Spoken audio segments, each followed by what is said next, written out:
cháu có tu lu dòng nó mua có nhóm cho cô shi lu nỡ tu cô lu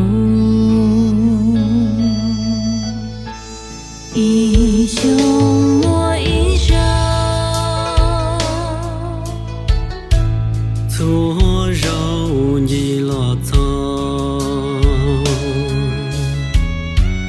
thọ có mua rễ mùa lúa đó có lúa xua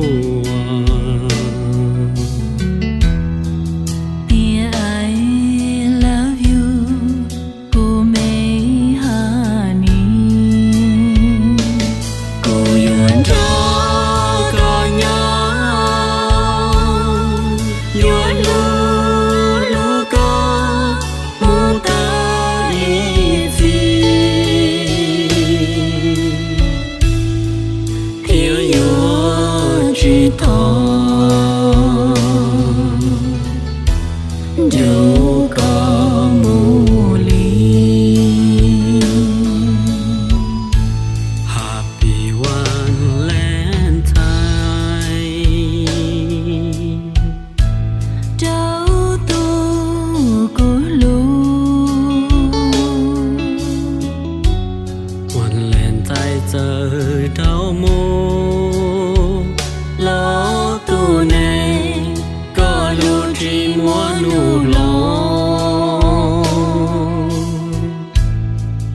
yo có tu yo lu có mu lu mu ý gì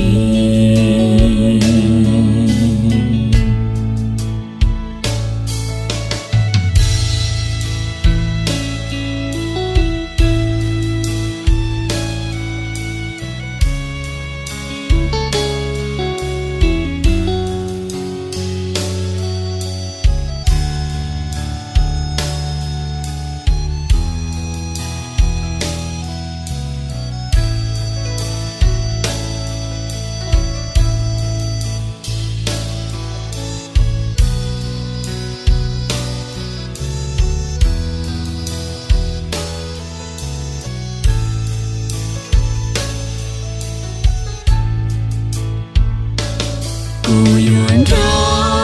có nhau yuan lu lu có mu ta ý gì thiếu yuan chỉ thọ dẫu có mù ly Happy Valentine trao tu cô lu Valentine giờ đau mô